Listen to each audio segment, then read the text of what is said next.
नमस्कार। एक सुंदर दिन की शुरुआत और बिहार बिहान के एक नए अंक के साथ मैं हूं आपकी अपनी होस्ट निहारिका। हमारे सभी दर्शकों का स्वागत कार्यक्रम में। पता है, शिक्षा की अगर मैं बात करूं तो यह एक ऐसी प्रक्रिया है जो जीवन पर्यंत चलती रहती है और हमारे जो जीवन के अनुभव हैं उनसे संवर्धित भी होती रहती है। शिक्षा को गतिशील बनाए रखने में रिसर्च यानी अनुसंधान की अहम भूमिका होती है। खासकर विज्ञान के क्षेत्र में जब बहुत सारे अनुसंधान होते हैं, रिसर्च होते हैं, तो नित नई बातें इसमें जुड़ती चली जाती है और हमारे ज्ञान का विकास भी होता है।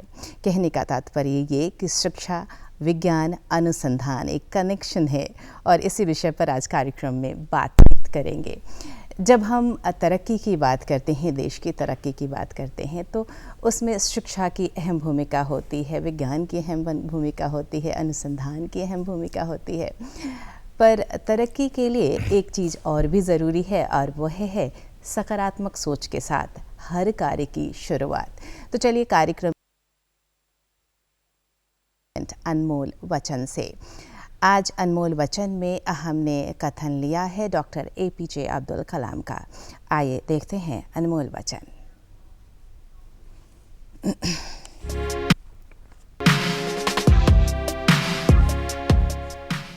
डॉक्टर APJ अब्दुल कलाम ने कहा था, मैं इस बात को स्वीकार करने के लिए तैयार था कि मैं कुछ चीजें नहीं बदल सकता।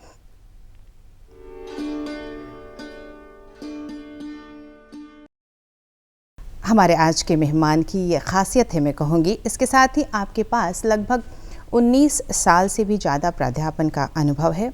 आपने 150 से ज़्यादा रिसर्च आर्टिकल्स प्रतिष्ठित इंटरनेशनल और नेशनल जर्नल्स में आपके जो रचनाएं हैं, जो लेख हैं, वो प्रकाशित हो चुके हैं।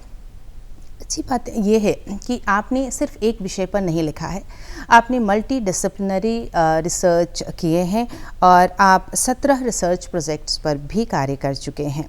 12 विद्यार्थी अब तक इनके अंडर में PhD की डिग्री ले चुके हैं। उनको गाइड करने का आपके पास अनुभव है। 200 से भी ज़्यादा सेमिनार्स में देश और विदेशों में आपने शिरकत की है। आपको आमंत्रित किया गया है एक रिसोर्स पर्सन के तौर पर। 25 से भी ज़्यादा देशों में लोगों ने आपके वर्क को साइट किया है। वर्तमान में आप विभागाध्यक्ष हैं आर्यभट्ट नॉलेज यूनिवर्सिटी के centre for nano science and nano technology विभाग में। आपको नैनो साइंस में रिसर्च के उल्लेखनीय कार्य के लिए chancellor award for best young teacher भी मिला है। साथ ही आपको बताऊं कि इन्हें यंग साइंटिस्ट अवार्ड भी मिल चुका है 2008 में। वर्तमान में आप विभागाध्यक्ष के अलावा रजिस्ट्रार आर्यभट्ट नॉलेज यूनिवर्सिटी के पदभार को भी संभाल रहे हैं। तो इन सारी उपलब्धियों के साथ स्वागत करिए हमारे आज के विशेष मेहमान डॉक्टर राकेश कुमार सिंह जी का। सर, बेहद अभिनंदन, स्वागत कार्यक्रम में। हमारे लिए बहुत अच्छा पल कि आज आपने वक्त निकाला है और हमारे साथ इस ख़ास विषय पर बातचीत कर रहे हैं। क्योंकि अगर मैं जिक्र करूं शिक्षा की, अगर मैं बात करूं विज्ञान की या फिर अनुसंधान के, इन तीनों का रिश्ता आपके साथ है। और देश की प्रगति की अगर हम बात करें सर, क्योंकि हम आज़ादी का अमृत महोत्सव बना रहे हैं और कहीं ना कहीं सपना अपने भारत को सर्वश्रेष्ठ शिखर पर देखने की बहुत बड़ी भूमिका है इन तीनों चीज़ों की। आप क्या कहना चाहेंगे इस विषय पर? जहाँ तक आपने आज़ादी का अमृत महोत्सव की बात कहा जी, तो ये अमृत महोत्सव मनाने का मतलब है कि हम समाज को एक दिव्य समाज के रूप में देखना चाहते हैं, एक समाज को एक विकसित समाज के रूप में देखना चाहते हैं। तो जो हमारा एक ग्लोबल मापदंड है, जो हमारे महापुरुषों ने एक परिकल्पना की, एक समाज महान कैसे हो सकता है, एक समाज विकसित कैसे हो सकता है, तो कहा जाता है कि कोई भी देश बिना विज्ञान और वैज्ञानिक का महाशक्ति नहीं हो सकता है। जितने भी बहुत बड़े बड़े महाशक्ति देश हैं, हमारे विकासशील देश हैं, विकसित देश हैं, वहाँ सब जगह विज्ञान और शिक्षा का बहुत बड़ा योगदान रहा है। तो इस मामले में मैं ये कहना चाहूँगा कि आज के दिन में खास करके जो युवा शक्ति हमारी देश की शान है, उस युवा शक्ति में पॉजिटिव धारा को कैसे लाएं। तो पॉजिटिव सोच को लाने का सबसे बड़ी चीज़ होती है वो पढ़ना लिखना एक सामान्य बात होती है। लोग पढ़ते हैं, लिखते हैं, तो ऐसे देश ग्रेट नहीं होता है। पढ़ने लिखने के साथ सीखने पर जोर देना पड़ेगा। पढ़ाई लिखाई के साथ जब तक सिखाई का कल्चर डेवलप नहीं होगा तो वो कितनों बड़े डिग्री ले ले, वो पीएचडी हो कि डीएससी हो, उसको कोई अंतर नहीं पड़ता है। तो सीखने की कला पे डेवलप करनी पड़ेगी। दूसरी बात है, जब आदमी शिक्षित भी होता है तो आदमी में अगर एथिक्स नहीं होता है, मॉरल वैल्यूज़ नहीं होता है, तो वो देश, वो समाज कभी ग्रेट नहीं होता है। इसलिए पढ़ाई लिखाई के साथ सिखाई के साथ मॉरल वैल्यूज़, एथिक्स का भी होना बहुत आवश्यक है। तो इथिकल वैल्यूज़ जो हैं, नॉर्म्स जो हैं, वो एजुकेशन सिस्टम्स का पार्ट होना चाहिए। और जो हमारे समय के साथ जो समय बदलता है, तो समय के साथ जो भी हमारी ज्ञान है, जो भी शिक्षा का स्तर है, जो मैथडोलॉजी है, ये सारी चीज़ों में भी परिवर्तन होना चाहिए और उसके अनुसार आगे चलना चाहिए जी, है ना। मेरे पहले सवाल का जवाब देते हुए आपने बहुत सारी बातों को समेटा। आपने कहा कि सिखाई पर जोर देना चाहिए, आपने कहा कि शिक्षा में मोरल वैल्यूज ज़रूर शामिल किए जाने चाहिए, विज्ञान को जोड़ना चाहिए युवा पीढ़ी से। और इन तीनों बिंदुओं पर अगर नज़र डालूं तो वाकई ये सब की सब बेहद महत्वपूर्ण है। मैं शुरुआत करूंगी विज्ञान से, क्योंकि आप फिज़िक्स से जुड़े हुए हैं, आपने नैनो टेक्नोलॉजी में बहुत ज़्यादा काम किया है। ये जो विज्ञान है, अगर मैं युवा पीढ़ी की बात करूं तो एक रुझान, जितना हम चाहते हैं कि रुझान युवा पीढ़ी का इस ओर हो, वो थोड़ा कम दिखता है। और कहीं ना कहीं बच्चों के मन में ये धारणा कि ये सब्जेक्ट जो है वो बहुत टफ होगा, हम इस ओर कदम ना बढ़ाएं, ये देखने को मिलता है। कैसे हम आकर्षित करें और कैसे उन्हें बताएं कि जो बेसिक साइंस है वो क्या है और कितना अहम है? बहुत ही ज्वलंत प्रश्न है आज के दौर में ये जी। सबसे पहले आज की युवा पीढ़ियों को एक स्टेटस की चॉइस होती है। मुझे बहुत बड़े पैसे का पैकेज मिले, मुझे बड़ी गाड़ी मिले, बहुत बड़ा फ्लैट मिले, ये युवाओं की पहली पसंद होती है। तो युवाओं जो होते हैं वो उस तरफ जाने की कोशिश करता है, उनका मेंटल कहता है। लेकिन जब आप वर्ल्ड सिविलाइजेशन के इतिहास को देखेंगे, दुनिया के इतिहास को देखेंगे, तो सोसाइटी का जो विकास होता है, हमारे गीता में भी एक पंक्ति है, society have achieve this place not through mechanical and technological forces but due to moral and ethical values, है ना। तो जो ये बाहरी सोच या बाहरी विकास उनको देखता है, वो विकास रियली नहीं होता है। विकास जो होता है वो आत्म विकास जब होता है, जब आदमी की सोच बदलती है, तो सिविलाइजेशन का विकास होता है। एक मोबाइल फ़ोन की आवश्यकता है जी, है ना, एक टेलीकम्युनिकेशन की आवश्यकता है, ऐसी सोच होना, एक फ्रंटियर रिसर्च होना चाहिए। क्यों होना चाहिए? कि हमारी आवश्यकताएं बदल रही हैं, हमारी बीमारियों का स्तर बदल रहा है, हमारी नीड बदल रहा है, तो उस अनुसार विकास होना चाहिए। ये एक सोच का होना जरूरी है। अब प्रश्न ये है कि युवाएं जा क्यों नहीं रही हैं उस तरफ? तो जाने का क्रम क्या है? किसी भी, अगर आप एक इंजीनियरिंग ग्रेजुएट्स हैं या आप एक साइंस पोस्ट ग्रेजुएट हैं, तो आपने एक विज्ञान का एक अच्छा डिग्री लिया है, तो अब ये है कि ये आपकी रुझान उस तरफ इसलिए नहीं जा रही कि आपने सब्जेक्ट को इंटरेस्टिंग रूप में नहीं लिया, आपने सब्जेक्ट को मार्क्स के लिए ज़रूर पढ़ा। आपके जीवन में आपने सोचा कि मैं फर्स्ट डिवीज़न कर जाऊँ, मेरा 80% 90% मार्क्स आ जाए, यही मेरा जीवन है। लेकिन मार्क्स थोड़े दिन जीवन का साथी हो सकता है, वो जीवन का साथी नहीं हो सकता है। मैं थोड़ी सी एग्जांपल्स आपको बताता हूँ। आप जब कार का गैरेज होता है, आप जाइए वहाँ पे, देखिए छोटे छोटे बच्चे उस कार के गैरेज में, मोटरसाइकिल के गैरेज में काम करते रहते हैं। आपकी गाड़ी ख़राब होती है और आप जाते हैं उस कार गैरेज पर, छोटा बच्चा को देखो, मेरी गाड़ी स्टार्ट नहीं हो रही है, आप मेरा देख लो। वो तुरंत गाड़ी को खोलता है और 2 हथौड़े मारता है, इधर खोलता है और गाड़ी को स्टार्ट कर देता है ना। तो वह बच्चा ना पढ़ा है ना लिखा है, कैसे करता है? तो वो जीवन में सीखा है ना। तो पढ़ने लिखने के साथ ये लर्निंग की एटीट्यूड जब डेवलप होगी, तो मुझे नहीं लगता है कि कोई भी युवा हो, वो विज्ञान का हो या इंजीनियर हो या वो मेडिकल डॉक्टर्स हो, वो इनोवेशंस में, नवाचार में, रिसर्च में आएगा। सर, हम चर्चा कर रहे थे युवाओं को विज्ञान से जोड़ने की। अगर मैं आपके बारे में जिक्र करूं तो आप निरंतर इस क्षेत्र में कार्य कर रहे हैं। आपने नैनो टेक्नोलॉजी में विभाग की स्थापना की, जो पहला विभाग है। अगर मैं बिहार की बात करूं, ये सोच कैसे आई? और साथ ही दर्शकों के लिए ये भी जानना चाहूँगी कि नैनो टेक्नोलॉजी किस तरह काम करता है। हाँ, जहाँ तक बात है कि ये बिहार राज्य का प्रथम डिपार्टमेंट्स है ही, जो हमारे 21वीं शताब्दी के फ्रंटियर साइंस से संबंधित है और ये कन्वर्जिंग टेक्नोलॉजी के अंदर आता है। शुरुआत की जहाँ तक बात है कि मैंने अपने रिसर्च की career as a lecturer of physics Patna women's college से शुरू किया था जी। और पटना साइंस कॉलेज में मैंने एक छोटी सी लेबोरेटरी भी स्थापना की थी, फिर पटना विमेंस कॉलेज में भी मैंने किया था। और इस तरह के फ्रंटियर रिसर्च की जो प्रेरणा हमें मिली, देश के बहुत जाने माने शिक्षाविद प्रोफेसर एच.सी. वर्मा, आईआईटी कानपुर में प्रोफेसर थे, अभी भी हैं, उनसे मिली कि बिहार में कुछ फ्रंटियर रिसर्च करनी चाहिए और मैंने उसकी प्रेरणा से ये चीज़ शुरू किया था। और उसको करने के बाद मुझे ऐसा लगा कि इस तरह की रिसर्च को पूरे बिहार में फैलना चाहिए। चैलेंजेस तो आती है, लेकिन जहाँ तक है कि पटना विमेंस कॉलेज में भी एक छोटे लैब को स्थापना करना, साइंस कॉलेज में भी मैंने इसे किया। और फिर जब आर्यभट्ट नॉलेज यूनिवर्सिटी आई तो उसमें मुझे वहाँ के जो संस्थापक कुलपति थे प्रोफेसर एस.एन. गुहा, उनका एक रिक्वेस्ट था कि इस तरह की लैब कैसे इस्टेब्लिश हो सकती है। माननीय मुख्यमंत्री श्री नीतीश कुमार जी का भरपूर सहयोग मिला था और उनके जितने भी सहयोगी थे, और आज हम लोगों ने एक हिम्मत के साथ भर के कि बिहार में भी फ्रंटियर रिसर्च हो सकता है करके हमने एक वर्ल्ड क्लास सिस्टम को खड़ा किया। और ऐसे नहीं कि ये एक बिहार राज्य के लिए पूरे प्रेरणा का स्रोत भी है।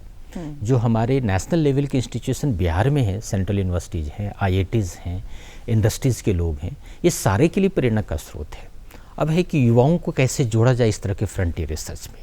तो जो मैंने पहले आपको चर्चा किया कि हर एक युवाओं को एक चीज़ तो समझनी पड़ेगी, शिक्षा का उद्देश्य।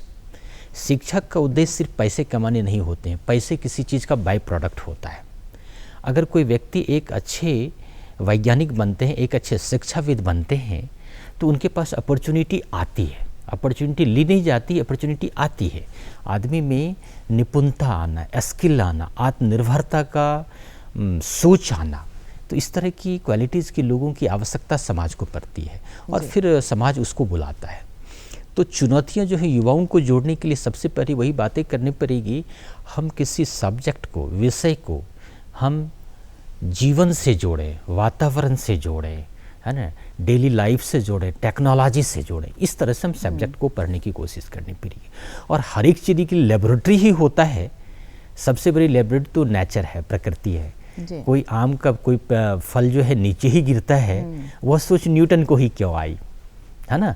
आप देखिए, मैं बराबर बोलता हूँ, छोटे बच्चे को खेलते हुए देखिए आप, वो जब खेलता है खिलौना, तो कोई भी व्यक्ति उसको अगर डिस्टर्ब करता है तो बच्चा चिल्लाने लगता है, क्योंकि उसकी वो नेचुरल प्रोसेस ऑफ लर्निंग है, उसमें लगन है उसकी। उसी तरह सब्जेक्ट को सीखने की कोशिश, किसी भी विषय को सीखने की कोशिश की लगन होनी चाहिए। तो उस तरह की जब नेचुरल प्रोसेस ऑफ लर्निंग जो लोगों में होती है, तो वो व्यक्ति उस डायरेक्शन में जाएगा और किसी थ्रस्ट एरिया को लेके चलेंगे तो समाज में विकास की धारा बहेगी। इसलिए जो फ्रंटियर रिसर्च होते हैं, फ्रंटियर रिसर्च क्या है कि उसमें सारी चीज़ों का कन्वर्जेंस हो जाता है। अब दुनिया, आप अभी मेडिसिन पे काम करनी है आपको, तो मेडिसिन बनाने के लिए लोग चाहिए, मेडिसिन के एक्शन को देखने के लोग चाहिए, है ना, फिर मेडिसिन से रिलेटेड साइड इफ़ेक्ट को देखने के लोगों को चाहिए, उसकी physical properties, chemical properties, biological properties को देखने के लोगों को चाहिए। तो मल्टी डिसिप्लिनरी एरियाज़ के लोगों की आवश्यकता होती है। इसलिए कहा जाता है 21वीं शताब्दी का जो विज्ञान है, जो सब्जेक्ट है, वो मल्टी डिसिप्लिनरी होनी चाहिए। और न्यू एजुकेशन पॉलिसीज़ भी यही बात कह रही है कि मल्टी डिसिप्लिनरी यूनिवर्सिटीज़ भी होनी चाहिए, मल्टी डिसिप्लिनरी सब्जेक्ट की भी पढ़ाई होना चाहिए। कुछ बातें आपने बहुत बड़ी कही। अगर हम युवाओं की बात करें तो हम दो तरीके से शिक्षा अर्जित करते हैं। एक तो ये मकसद कि हमें अच्छा से अच्छा मार्क्स लेकर आना है, और दूसरा ये कि जब हम पढ़ते हैं, जानते हैं, तो हमने कुछ नया सीखा। ये हमारी लर्निंग है। और साथ ही आपने प्रैक्टिकल अप्रोच पर भी बल दिया, क्योंकि जो एक स्वाभाविक प्रक्रिया होती है सीखने की, वो हमारे अंदर स्वतः होती है। ज़रूरत है उस नज़रिए के साथ काम करने की, तब हम इनोवेशंस की ओर भी आगे बढ़ेंगे और नई चीज़ें हम ले करके भी आएंगे। और जो रुझान है युवाओं का विज्ञान के प्रति भी बढ़ेगा, अनुसंधान के प्रति भी बढ़ेगा। आपने मल्टी डिसिप्लिनरी रिसर्च की बात की, और साथ ही आपने ये भी कहा जो हमारी नई शिक्षा नीति है उस पर खासा जोर भी दिया गया है। और बहुत अभी के संदर्भ में बात करूँ तो ये ज़रूरी भी है, क्योंकि मल्टी डिसिप्लिनरी रिसर्च के माध्यम से हम कई नई बातों को भी लेकर आ सकते हैं। आप इस क्षेत्र में लगातार कार्य कर रहे हैं। मैं जानना चाहूँगी कि जो लैब आपने स्थापित किया है अपने विभाग में, वो किस तरह कार्य कर रहा है और किस तरह के मल्टीडिसिप्लिनरी रिसर्च आप कर रहे हैं? हाँ, तो जहाँ तक बात है मेरी लेबोरेटरी में, तो ये nano science and nano technology से जुड़े हुए 6 प्रयोगशाला हमारे पास हैं। अच्छा। जो शिक्षा विभाग बिहार सरकार के द्वारा स्थापित किया गया है और माननीय मुख्यमंत्री श्री नीतीश कुमार जी का ये ड्रीम प्रोजेक्ट है, आर्यभट्ट ज्ञान विश्वविद्यालय। और मैंने जब भी उनको कोई समस्या लेके गया हूँ, मुझे काफ़ी उनके द्वारा सपोर्ट मिला है, मोटिवेशन मिला है। माननीय शिक्षा मंत्री श्री विजय कुमार चौधरी जी भी काफ़ी मनोबल बढ़ाते रहे हैं इसके लिए। तो जो लैब में काम होते हैं, तो सबसे पहले मैंने सोचा अपने बिहार के रिसोर्सेज को कैसे जोड़ें, या बिहार के नवाचार को हम कैसे उससे जोड़ें, बिहार की इमेज को हम एक अंतर्राष्ट्रीय स्तर पर कैसे स्थापित करें, ताकि बिहार का भी जो नज़रिया है वो अंतर्राष्ट्रीय स्तर पर स्थापित हो, देश स्तर पर ना हो। तो उसमें सबसे पहला काम जो मैं अभी सबसे बड़ा जोर दे रहा हूँ, जो वो ट्रेडिशनल मेडिसिन्स हैं। अच्छा। जैसे अभी हमारे माननीय प्रधानमंत्री जी का एक प्रोग्राम हुआ था बनारस में, शिक्षा समागम, कुछ ही दिन पहले। उन्होंने भी कहा था कि हिंदुस्तान को ट्रेडिशनल मेडिसिन जो है इसके फील्ड में बहुत बड़े कार्य कर सकते हैं। इवन विदेशों में लोग कार्य कर रहे हैं, लेकिन हमारे हिंदुस्तान में इंडियन ट्रेडिशनल मेडिसिन्स पर लोग उतने ध्यान नहीं दे रहे। अगर इस पर ध्यान दिया जाए तो भारत का स्थान पूरे विश्व गुरु बनने में बहुत सहायक सिद्ध होगा। अब वो ट्रेडिशनल मेडिसिन्स क्या है? देखिए, हम लोग हल्दी का पाउडर, सिनेमन का पाउडर, जिंजर का पाउडर्स को खाते हैं। तो आखिर क्यों खाते हैं? पाउडर के फॉर्म में क्यों खाते हैं? तो उसकी कारण होती है, देखते होंगे कि पुराने ज़माने में हम लोगों ने तो देखा था कि दादी नानी लोग वो जाता हुआ करता था पाउडर पीसने का। बिल्कुल सर। हाँ, तो वो उसके पीछे कॉन्सेप्ट क्या था कि पाउडरिंग ऑफ सैंपल्स की मॉलिक्यूलर लेवल पर, कोशिका लेवल पर वो पाउडर की बायो अवेलेबिलिटी, उसके साथ रिएक्शन मैक्सिमम होगा और वो इम्पैक्ट मैक्सिमम देगा। अब उस आइडियाज़ को हमारे वेस्टर्न कंट्री ने पाया और उस पर आधारित बड़े बड़े इक्विपमेंट्स बना दिए, जिसको इक्विपमेंट्स को हम कहते हैं हाई एनर्जी बॉल मिलिंग। वो करीब 80 लाख की मशीन है, करोड़ों की मशीन है। तो देखिए, आइडियाज़ को पकड़ के वेस्टर्न कंट्री ने इक्विपमेंट बना लिया और वो एक बहुत बड़ा रिसोर्सेज जनरेट कर लिया इकोनॉमिक डेवलपमेंट का। तो वहाँ से आइडिया करने की ज़रूरत है। उस तरह से फूड मटेरियल्स को हम पाउडरिंग करके एक हर्बल मेडिसिन्स के रूप में हम उस तरह के काम कर रहे हैं। और ये काम क्यों कर रहे हैं कि बिहार में इस पर बड़े रिसोर्सेज हैं। फूड सेक्टर जो है, एग्रीकल्चर सेक्टर जो है, उसमें एक बहुत बड़े रिसोर्सेज है।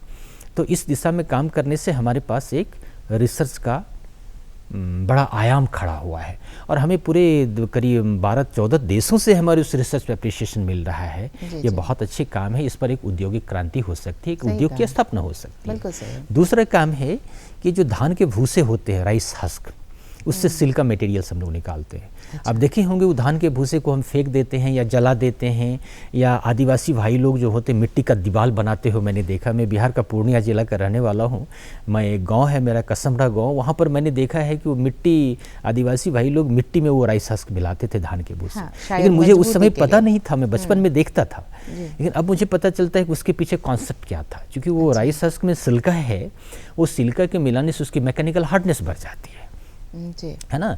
और वो सिल्का मटेरियल का जो यूज है वो ड्रग डिलीवरी में भी होता है, पेंट, दीवार के पेंट करने में भी होता है, टाइल्स भी बनते हैं, ईट्स भी बनते हैं। तब उस पर मैं बहुत अच्छे रिसर्च कर रहा हूँ कि सिल्का का प्रोडक्शन मैं कर रहा हूँ। अब हूँ मैं बेसिकली टीचर, प्रोफेसर हूँ, टीचर हूँ, एक साइंटिस्ट हूँ। हमारा काम है रिसर्च करना, लेकिन उस रिसर्च को इंडस्ट्रीज़ के रूप में कन्वर्ट करना, वो एकेडमिक इंडस्ट्री की ज़रूरत है, एकेडमिक इंडस्ट्री टाई अप की ज़रूरत है, कोलैबोरेशन की ज़रूरत है। तो वो भी हम लोग प्रयासरत हैं कि कैसे अगर वेस्ट मटेरियल को हम वेल्थ में, नॉलेज में कन्वर्ट कर सकते हैं। तो ये काम हम एक कर रहे हैं। तीसरा है, एक दूसरा वेस्ट मटेरियल है एग सेल, अंडे का छिलका।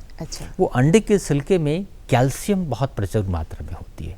मैं उस एग सेल से मैं उसको कैल्शियम ऑक्साइड भी हमारे रिसर्च ग्रुप, मैं अकेले काम नहीं करता हूँ, हमारी टीम है।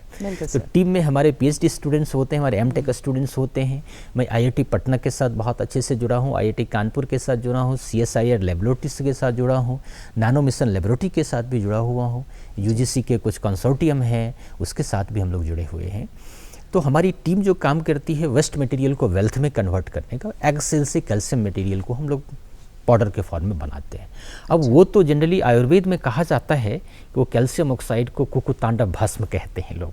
कुकुक मतलब मुर्गी, मुर्गी के अंडे से जो निकला। तो वो एक ट्रेडिशनल हमारा कॉन्सेप्ट है, हमारे ऋषि मुनि ने उसको कुकुतांडव भस्म नाम दिया। अब उस भस्म को हम लोग, उस कैल्शियम ऑक्साइड को हम लोग सुपरफाइन पाउडर्स के रूप में, भस्म के रूप में बनाते हैं।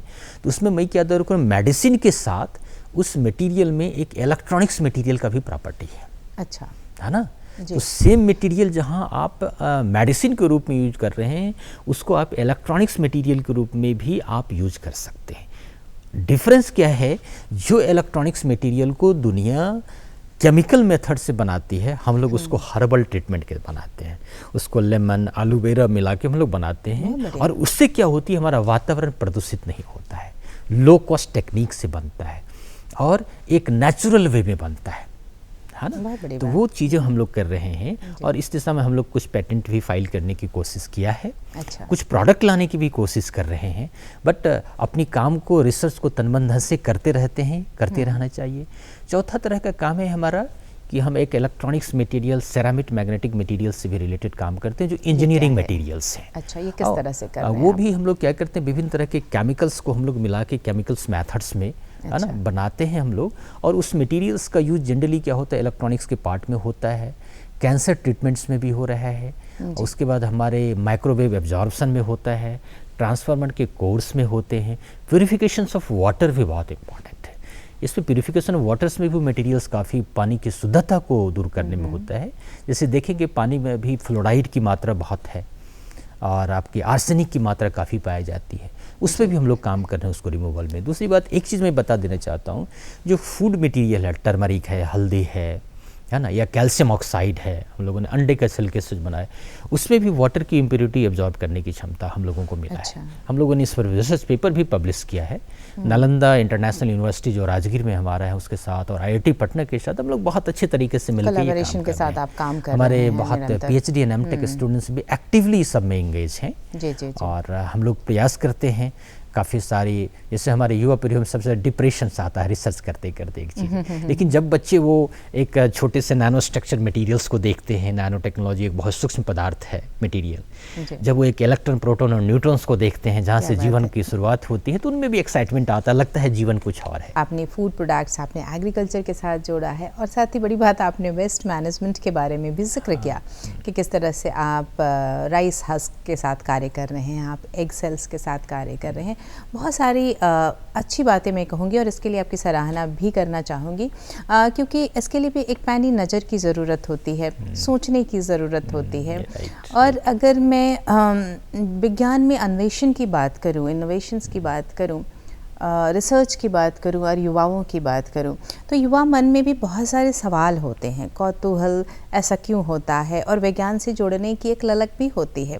और इन सब के बीच में एक सेतु का कार्य करता है जो हायर एजुकेशन की जो ये संस्थाएं हैं, जो शिक्षक हैं, कहीं ना कहीं एक मार्गदर्शन की ज़रूरत होती है, और आप बखूबी उस कार्य को कर रहे हैं। अगर मैं एक्सपेरिमेंट्स की बात करूं, तो जब एक्सपेरिमेंट्स हम करते हैं तो खर्चे का भी जिक्र आता है कि बहुत सारे एक्सपेंसेस होंगे। इसके तहत आपने बहुत अच्छा काम किया है, आप कार्य कर रहे हैं लो कॉस्ट एक्सपेरिमेंट के साथ। ये क्या है, थोड़ा विस्तार से बताएं। ये low cost learning science through low cost experiment of multi discipline nature, इस कार्य को लगभग हम लोग 2004 से कर रहे हैं। अच्छा, और ये कार्य जो है, आप IIT कानपुर के बहुत ही प्रख्यात शिक्षाविद Padmashri professor HC Verma sir हैं, उनके निर्देशन में हम लोग इस काम को कर रहे हैं। लगभग हम लोगों ने 500 से ज़्यादा लो कॉस्ट एक्सपेरिमेंट को डेवलप किया है, जो कि नेचर के साथ जुड़ा होता है, अपने दैनिक जीवन के साथ जुड़ा होता है। और इसका एक केंद्र पटना साइंस कॉलेज में है, और एक हमारे एक आर्यभट्ट नॉलेज यूनिवर्सिटी में है। पटना साइंस कॉलेज में डॉक्टर अमरेंद्र नारायण सर हैं फिजिक्स डिपार्टमेंट में, जो इसको कोऑर्डिनेट करते हैं, और मैं आर्यभट्ट नॉलेज यूनिवर्सिटी में हम लोग करते हैं। इसमें हम लोग क्या करते हैं कि छोटे छोटे प्रयोगों के माध्यम से विज्ञान के, फिजिक्स के, साइंस के प्रिंसिपल को हम लोगों को समझाते हैं, है ना। कि इसका उद्देश्य होता है कि जीवन से विज्ञान को जोड़ना, दैनिक जीवन से, वातावरण से विज्ञान को जोड़ना, है ना। और इसमें हम लोग एक नेशनल साइंस स्किल टेस्ट भी लेते हैं, जो अभी हम लोगों ने 29 जुलाई लास्ट डेट था। इसमें हम लोग क्या करते हैं कि नेशनल साइंस, ये initiative of professor HC Verma IIT Kanpur का है, और हम लोग उनके टीम है पूरे देश में, और 27 इस तरह के पूरे देश में केंद्र हैं। 27 में बिहार भी एक, पटना भी एक केंद्र है। तो इसमें हम लोग क्या करते हैं कि छोटे छोटे वीडियो एक्सपेरिमेंट साइंस का बनाते हैं, और वो वीडियो एक्सपेरिमेंट बना के हम लोग उसको शो करते हैं ऑनलाइन वे में या ऑफलाइन मोड में भी, और उससे हम लोग क्वेश्चन करते हैं। जैसे एक सिंपल सा क्वेश्चन मैं एग्जांपल बताता हूँ कि आप एक शर्ट को, एक कपड़े को बच्चे खोलते हैं, तो मैं बच्चों से प्रश्न बोलता हूँ कि शर्ट को खोलने में 2 तरीके से कपड़े को खोलें, आप इस तरीके से कपड़े को खोलें या इस तरीके से आप कपड़े को खोलें, तो दोनों में अलग अलग बल लगाने पड़ता है, ऐसा क्यों? तो उसके पीछे जो होता है वो घर्षण बल काम करता है ना, अदर तरह के इलेक्ट्रोमैग्नेटिक फोर्स काम करते हैं। तो हम लोग युवा पीढ़ियों को इवन +2 स्कूल से लेके MSc तक के बच्चों को हम लोग ये प्रेरणा देते हैं कि इसमें, इसके पीछे साइंस क्या है। अच्छा, तो नहीं, हम क्या करते हैं, सिर्फ किताबों में जो ज्ञान होता है उसी पर जोर देते हैं, लेकिन जो आपके वातावरण में ज्ञान विज्ञान मौजूद है उस पर आप क्यों नहीं सोचते हैं? तो वातावरण से जोड़ने की कोशिश करते हैं, नेचर से जोड़ने की कोशिश करते हैं, इन्वायरमेंट से जोड़ने की कोशिश करते हैं। तो इस तरह के जैसे अभी हम लोग 50,000 बच्चे पूरे देश में अभी भाग ले रहे हैं उस नेशनल साइंस स्किल टेस्ट में, और पूरे देश में जम्मू कश्मीर से लेके आसाम से लेके बिहार तक के कोऑर्डिनेटर्स हम लोग उसमें काम करते हैं। और इसमें IIT कानपुर के प्रोफेसर HC वर्मा सर का बहुत बड़ा योगदान है, उन्हीं के निर्देशन में हम लोग काम करते हैं। और इसका उद्देश्य होता है कि विज्ञान से, वातावरण से जोड़ के उसको रिसर्च के प्रति आकर्षित करना और देश के विकास में योगदान देना। क्योंकि जब तक आप अनुसंधान नहीं होंगे, जब तक नवाचार नहीं होंगे, जब तक उसमें पॉजिटिव सोच नहीं जनरेट होगी, वो सस्टेनेबिलिटी की तरफ नहीं जाएगा। जहाँ तक पैसे कमाने का स्रोत है युवा पीढ़ियों का, पैसे कमाने के तो बहुत सारे स्रोत हैं, है ना। आप छोटे छोटे बिजनेस से स्टार्ट कर सकते हैं, एक चाय बेचने वाले भी लोग बहुत पैसे कमाते हैं, ऐसा नहीं है। लेकिन जो बाय प्रोडक्ट मनी होते हैं, इनोवेशंस के थ्रू जो चीज़ होते हैं, उससे समाज को भी एक लगता है कि अदृश्य ज्ञान को, रिसर्च कोई नई चीज़ नहीं है, सर्च को री करना ही रिसर्च होता है, खोज को पुनः करना तो ऑलरेडी नेचर में है। तो अपनी एक अभिलाषा को जनरेट करना एक्टिविटीज़ के थ्रू, छोटे छोटे एक्सपेरिमेंट के थ्रू। और इवन नहीं, मैं एक अनुभव आपको बताता हूँ, बड़े बड़े यूनिवर्सिटी एंड कॉलेज के प्रोफेसर जब वो लो कॉस्ट एक्सपेरिमेंट को देखते हैं तो उनको लगता है कि मैं इतना दिनों से क्या पढ़ा रहा था, मैं तो सिर्फ किताबों की नॉलेज को ट्रांसफ़र कर रहा था, कम्युनिकेट कर रहा था, मैंने तो नॉलेज को भी देख रहा हूँ। और किसी भी प्रकृति के ज्ञान को जानना ही तो विज्ञान है। हमारे जो पूर्वज होते थे, सोचिए, जो हम भस्म की बात आपने कहा, बहुत सारे जो ट्रेडिशनल मेडिसिन्स हैं, हल्दी को पाउडर के रूप में खाना, तो ये हमारे पूर्वजों ने हज़ारों साल पहले आविष्कार और किया था, इन्हें नवाचार उनके पीछे थी। और आज 21वीं शताब्दी जब आई, तब हम हमारे मॉडर्न साइंटिफिक टेक्निक्स आए, तब उस चीज़ को कह रहे हैं कि यह एक इफ़ेक्टिव मेडिसिन है। लेकिन इस चीज़ों को तो बहुत हज़ारों साल पहले हमारे पूर्वज कर चुके थे। जी जी, और जो मैं समझ पा रही हूँ कि कई सारी ऐसी बातें हैं जो हमारे आसपास मौजूद हैं, और वो सवाल शायद हमारे मन में आते भी हैं, पर उस पर सोचने की ज़रूरत है और हर व्यक्ति को उससे जुड़ने की ज़रूरत है। एक बहुत अच्छी पहल मैं कहूँगी जो आप कर रहे हैं। क्या प्लानिंग है? आप कुल सचिव के तौर पर भी कार्य कर रहे हैं, क्या योजनाएं हैं? संक्षेप में जानना चाहूँगी। हाँ, मैं चूँकि एक बहुत बड़ी प्रशासनिक जिम्मेदारियाँ मुझे मिली है कुल सचिव आर्यभट्ट ज्ञान विश्वविद्यालय को, तो इस स्तर पर मैं उस कठिनाई को दूर करने की कोशिश कर रहा हूँ जो मैं अपने रिसर्च में, अपने रिसर्च के मैनेजमेंट को, टीचिंग के मैनेजमेंट को में हर्डल्स आती है। हर्डल्स में एक चीज़ें क्या होती है, एक फाइल सिस्टम्स होते हैं जो हर्डल्स होती हैं, कोई प्लानिंग बनी तो वो जाके आगे रुक जाती है। वहाँ मैं फोकस करने की कोशिश कर, किसी तरह की समस्या आती है तो मैं क्या करता हूँ, वो उस तरह के पदाधिकारी या उस तरह के कर्मी या उस तरह के स्टाफ्स को मैं बुला के कहता हूँ कि अगर हमें ये मान लीजिए एक लैब की एस्टैब्लिशमेंट करनी है, टीचिंग के एक प्लानिंग को लेके आगे चलनी है, तो उसमें विभिन्न तरह के जो मंतव्य आते हैं, उस मंतव्य के कारण वो योजना थोड़ी लंबित हो जाती है, उसको कम करें। उसके बाद एक चीज़ और मैं जोड़ता हूँ, छात्रों से मिलने की, छात्रों की जो कुछ समस्या होती है, गार्जियंस भी हमारे बहुत दूर दूर से, हमारे विश्वविद्यालय बिहार के किशनगंज से लेकर सासाराम तक एरिया है, पेरेंट्स बहुत सारी चीज़ों के लिए आते हैं, उनके रिजल्ट्स हैं, उनके रजिस्ट्रेशंस हैं, उनके किसी तरह की टीचिंग की समस्या है, उनके किसी डेवलपमेंट की समस्याएं हैं।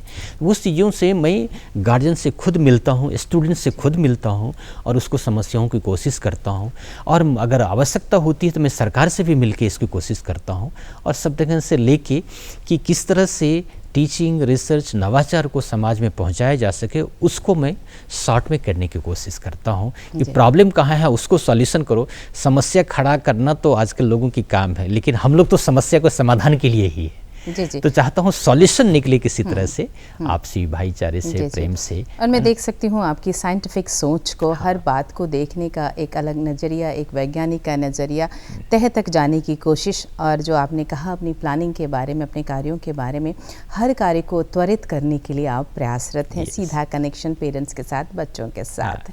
आपकी इन सारी बातों के साथ आपको बहुत बहुत धन्यवाद आज वक्त निकालने के लिए और कार्यक्रम में शरीक होने के लिए। धन्यवाद सर। और दर्शकों, आज हमने बातचीत की कुल सचिव आर्यभट्ट नॉलेज यूनिवर्सिटी से डॉक्टर राकेश कुमार सिंह जी। हमने बात की विज्ञान की, हमने बात की शिक्षा की, हमने बात की अनुसंधान की, और इन सभी से युवाओं को जोड़ने की। अगर सम्मिलित रूप से लें तो ये हमारे देश को प्रगति की ओर निसंदेह ले जाएगा। अगर मैं बात करूं अपने कार्यक्रम की निखार की, तो इसमें आपका सहयोग अपेक्षित है। कैसा लगता है आपको हमारा ये कार्यक्रम? क्या नया देखना चाहते हैं, हमें ज़रूर बताएं। और इसके लिए नोट करिए हमारा पता है कार्यक्रम बिहार बिहान, निदेशक डीडी बिहार, दूरदर्शन केंद्र पटना, फ्रेजर रोड पटना 800001। हमारा email ID है director@ddkpatna@gmail.com।